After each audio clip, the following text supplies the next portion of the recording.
नाजरीन अस्सलाम वालेकुम। बराह रास्त मैं हूं इब्राहिम राजा और आज हम आपको आईएसआई सुप्रीम कोर्ट के एक आला जज को निकालने army chief general Asim Munir 93 second की एक नई सीसीटीवी वीडियो और पाकिस्तान के सबसे बड़े और सबसे मकबूल लीडर इमरान खान साहब के मुतल्लिक 4 बड़ी ब्रेकिंग न्यूज से आगाह करेंगे। सबसे पहले आपको army chief general Asim Munir, Fazlur Rahman और इमरान खान साहब के मुतल्लिक एक बड़ी ब्रेकिंग न्यूज से आगाह करते हैं। ये खबर पाकिस्तान के सबसे बड़े न्यूज चैनल ने नशर की है। इस खबर के 2 नुकात मुख्तसरन आपके सामने रखते हैं। इस खबर के पहले नुक्ते में यह बताया गया कि अब फजलुर रहमान साहब ने एस्टैब्लिशमेंट के मुतल्लिक एक अहम शख्सियत के सामने एक बहुत हसास नोयत का इंकशाफ किया है। फजलुर रहमान साहब ने इस इंकशाफ में यह बताया कि उन्हें अदलिया में आईनी तरामीम का हुकूमती मुसद्दा मिल गया और इस मुसद्दे में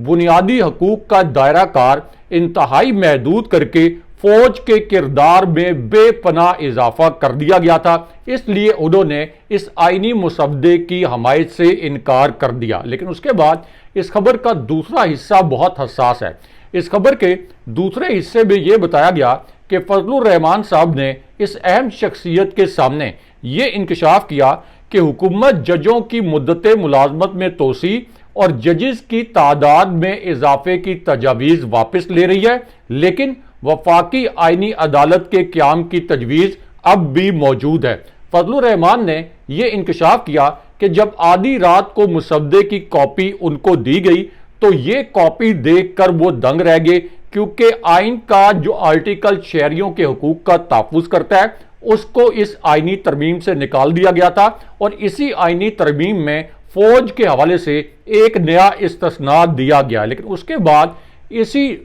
इंकशाफ में फजलुर रहमान साहब ने आर्मी चीफ के मुतल्लिक एक हसास नुक्ता भी बताया। इस इंकशाफ के तीसरे हिस्से में फजलुर रहमान ने यह कहा कि मुसद्दे में जजों की तकर्री और तबादले के हवाले से ऐसी शिक्कें शामिल हैं जो कि पूरे निज़ाम को तबाह कर देंगी। हत्ता के हाई कोर्ट के जजेस के हवाले से यहां तक लिख दिया गया कि अगर हाई कोर्ट से इस हुकूमत के हक में कोई फैसला ना आया तो उस जज का तबादला कर दिया जाएगा या ये मुकदमा जो है ये एक जज से लेकर दूसरे जज को मुंतकिल कर दिया जाएगा। लेकिन उसके बाद मौलाना फजलुर रहमान साहब का army chief general Asim Munir और फौजी एस्टैब्लिशमेंट के मुतल्लिक आखिरी और सबसे हसास इंकशाफ। फजलुर रहमान साहब ने कहा कि मैंने वो दिन भी देखे हैं जब पाकिस्तान में फौज के खिलाफ कोई भी बात सुनने के लिए तैयार नहीं था, लेकिन आज ये दिन देख रहा हूं कि फौज के हक में बात करने को कोई भी कबूल नहीं कर रहा। ये हमारे लिए भी बड़े दुख की बात है। इदारे अगर अपनी आईनी हदूद में रहकर काम करें, ज़मीर के मुताबिक काम करें तो तभी अवाम मुतमईन होंगे और तभी इदारों की तकरीम होगी। लेकिन यहाँ पे आपको army chief general Asim Munir, justice Faiz Isa और इमरान खान साहब के मुतल्लिक अब से कुछ देर पहले जो एक बड़ी ब्रेकिंग न्यूज़ आई है, ये खबर पाकिस्तान के सबसे बड़े न्यूज़ चैनल ने नशर की है। ये खबर आपको मुख्तसरन बताते हैं और इस खबर में असल में यह बताया गया कि जस्टिस फायज ईसा ने अब किस किस्म का नया और एक इंतहाई घिनौना फ्रॉड किया है और इस फ्रॉड का एस्टैब्लिशमेंट के साथ क्या ताल्लुक है। अब इस खबर के पहले नुक्ते में यह बताया गया कि जजेस का बेंच बनाने वाली जो कमेटी है जिसमें justice Mansoor Ali Shah, chief justice justice Faiz Isa और जस्टिस मुनीब अख्तर शामिल थे, इसका इजलास जुमेरात को तय हो गया था। लेकिन जिस वक्त ये इजलास तय हुआ जस्टिस फायज ईसा अचानक बहाना बनाकर घर चले गए और उनके मुतल्लिक ये बताया गया कि वो घर जाकर अचानक सो गए। लेकिन इसके अंदर अब इसकी अंदरूनी कहानी सामने आई है और ये पता चला है कि असल में जस्टिस फायज ईसा जुमेरात को अचानक अपने घर क्यों चले गए थे, क्योंकि ये जो 3 रुकनी कमेटी है इसने मेरिट के ऊपर बेंच बनाने थे। लेकिन अब एक और घिनौनी वारदात आज के दिन में कर दी गई। इस खबर में बताया गया कि एक हंगामी तरमीमी ऑर्डिनेंस अब जारी किया गया है और इस तरमीमी ऑर्डिनेंस के तहत जस्टिस फायज ईसा ने जस्टिस मुनीब अख्तर को सुप्रीम कोर्ट का बेंच बनाने वाली जो कमेटी है उससे निकाल दिया है और उनकी जगह अब जस्टिस अमीनुद्दीन को इस कमेटी में शामिल कर दिया गया है। इस तरह से जस्टिस फायज ईसा जिन्हें सुप्रीम कोर्ट को कवर करने वाले रिपोर्टर एक इंतहाई घटिया और मक्कार एस्टैब्लिशमेंट का एजेंट कहते हैं। ये कहते हैं कि वो एस्टैब्लिशमेंट के मक्कार और घटिया तरीन एजेंट हैं। अब उन्होंने अपनी मर्जी का बेंच बनाने के लिए जस्टिस मुनीब अख्तर को इस कमेटी से निकाल दिया है और इससे यह भी साबित हो गया कि जुमेरात के दिन उनको यह पता था कि एक तरमीमी ऑर्डिनेंस लाया जाएगा और इस तरमीमी ऑर्डिनेंस के बाद वो एक और जज को, यानी अपनी मर्जी के जज को इस कमेटी में शामिल कर लेंगे। इससे साफ जाहिर होता है कि जस्टिस फायज ईसा और इस कठपुतली हुकूमत की मिली भगत थी और जस्टिस फायज ईसा को इस कठपुतली हुकूमत ने यह पैगाम दिया था कि जुमेरात का जो इजलास है इसमें आपने शरीक नहीं होना और आप बहाना बना के घर चले जाएं। इससे ज्यादा घटियापन आज तक पाकिस्तान के किसी चीफ जस्टिस ने नहीं दिखाया। लेकिन आपको army chief general Asim Munir, chief election commissioner और इमरान खान साहब के मुतल्लिक भी एक बड़ी ब्रेकिंग न्यूज से आगाह करते हैं और chief election commissioner Sikandar Sultan Raja ने जो एक और बड़ी घिनौनी वारदात की है, इस वारदात के मुतल्लिक आपको बताते हैं। तो मामला यह है कि अब पाकिस्तान के एक बड़े चैनल ने यह खबर नशर की है और इस खबर के पहले नुक्ते में यह कहा गया कि पीटीआई का कौमी असेंबली से वजूद खत्म कर दिया गया है। जी हां, इस खबर में कहा गया कि पीटीआई का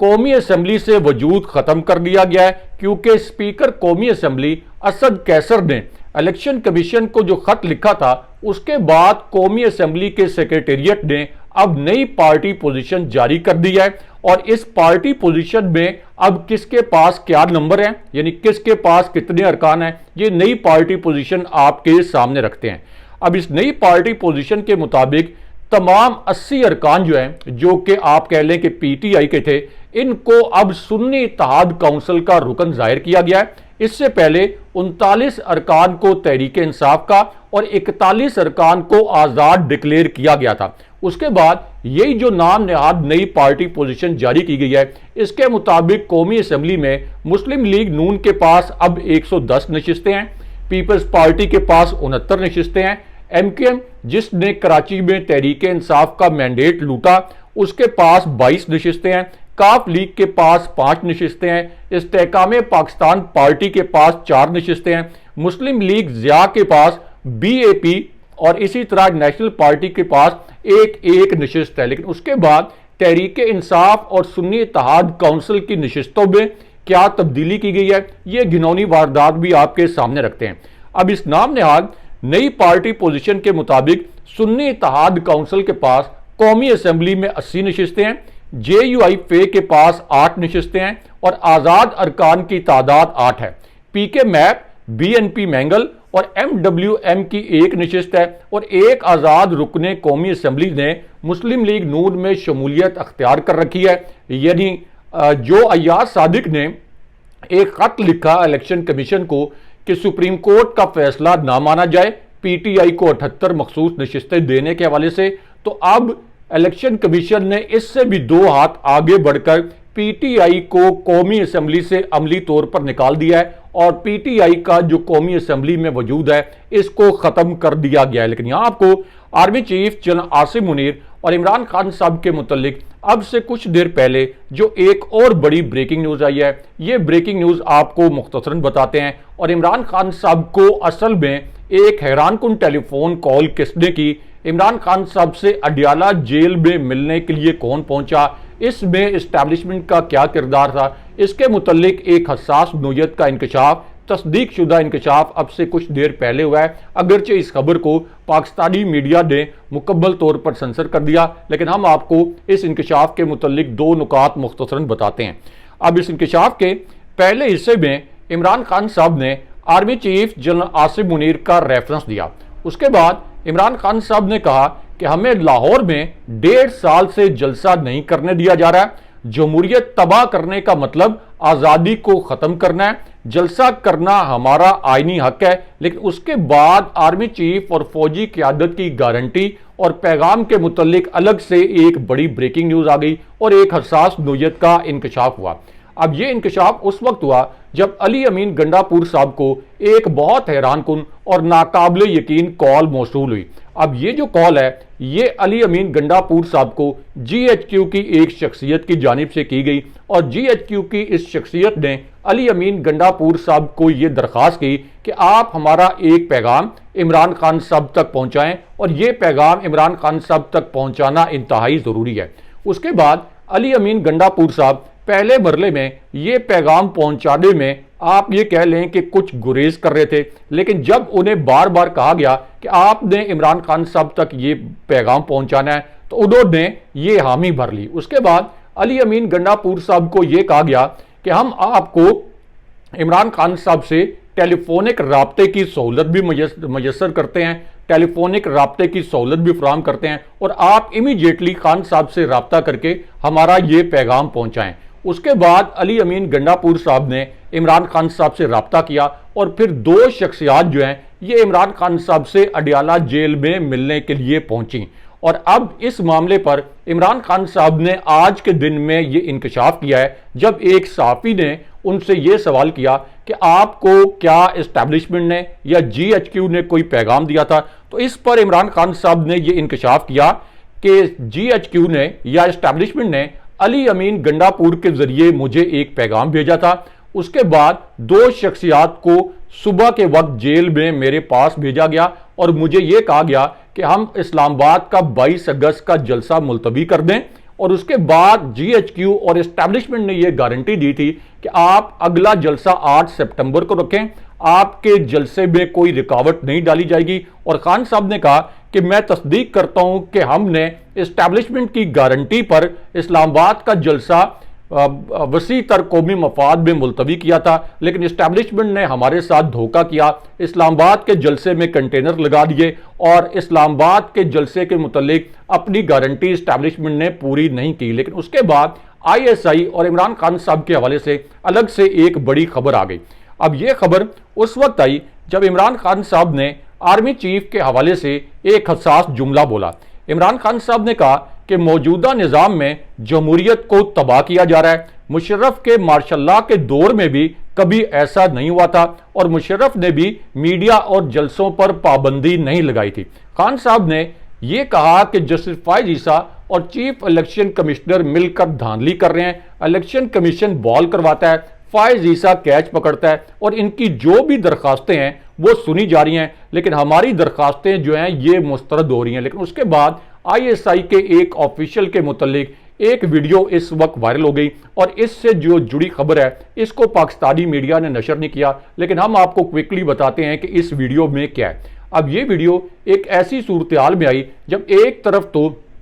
PTI के सुनामी जलसे से पहले पंजाब में बदतरीन क्रैकडाउन किया गया, सनम जावेद के वालिद को गिरफ्तार कर लिया गया, सलमान अकरम राजा के घर पर छापे मारे गए। इसी पूरी सूरत हाल में KP के एक और रुकने असेंबली ने एक बड़ा तकलीफदेह इंकशाफ किया है और इस इंकशाफ में उन्होंने ये कहा कि खुफिया एजेंसी के एक सेक्टर कमांडर जिनका ताल्लुक सवार से है उन्होंने मुझे बराह रास्त कॉल की। इस कॉल पर मुझे बराह रास्त जान से मारने की धमकियां दी गई। उसके बाद मेरे बच्चों के मुतल्लिक मुझे मानीखेज अंदाज में मालूमात फराहम की गई और मुझे यह कहा गया कि अगर तुम इमरान खान का साथ नहीं छोड़ोगे तो फिर तुम्हें और तुम्हारे अहले खाना को नताइज भुगतना पड़ेंगे। अब इसी पूरी सूरत हाल में army chief general Asim Munir Imran Khan साहब और जस्टिस फायज ईसा के मुतल्लिक भी एक अहम खबर आपके साथ शेयर करते हैं। अब इस खबर में इमरान खान साहब ने इस खबर के मुताबिक इमरान खान साहब ने जस्टिस फायज ईसा को मुखातिब किया।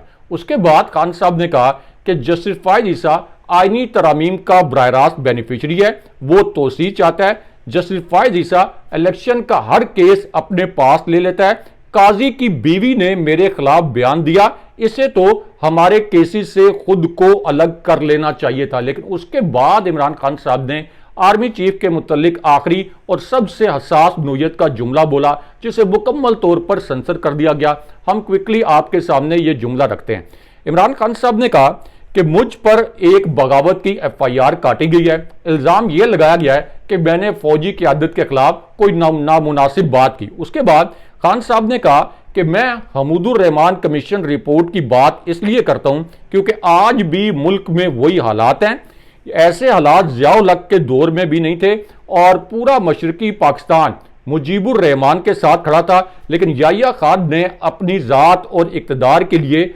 मुजीबुर रहमान और उसकी पार्टी के खिलाफ एक्शन लिया। उसके बाद इमरान खान साहब ने कहा कि पूरी कौम गवाह है कि जिस तरह का एक्शन मुजीबुर रहमान ने सबसे मकबूल पार्टी के खिलाफ लिया था, उसी तरह का एक्शन फर्द वाहिद के इमा पर इस वक्त तहरीक इंसाफ जो पाकिस्तान की सबसे मकबूल पार्टी है उसके खिलाफ भी किया जा रहा है, लेकिन हम इसके खिलाफ मज़ामत करेंगे। उसके बाद खान साहब ने कहा कि लाहौर के जलसे में रुकावटें खड़ी की गई तो हम मीनार पाकिस्तान पर जलसा करेंगे। लेकिन यहाँ पे फाइज ईसा की छुट्टी के मुतल्लिक भी एक अहम खबर से आपको आगाह करते हैं, क्योंकि वकला तंजीमों ने अपने एलामिये में यह कहा है कि हम किसी सूरत जस्टिस फाइज ईसा को एक्सटेंशन नहीं लेने देंगे। हमारे chief justice justice Mansoor Ali Shah हैं और फाइज ईसा को हम सुप्रीम कोर्ट से निकाल कर बाहर करेंगे। लेकिन यहाँ पे जस्टिस फाइज ईसा को गालियां पढ़ने के मुतल्लिक भी एक अहम खबर, क्योंकि खुद जस्टिस फाइज ईसा ने एक केस की समाअत के दौरान कहा कि सबसे आसान काम यह है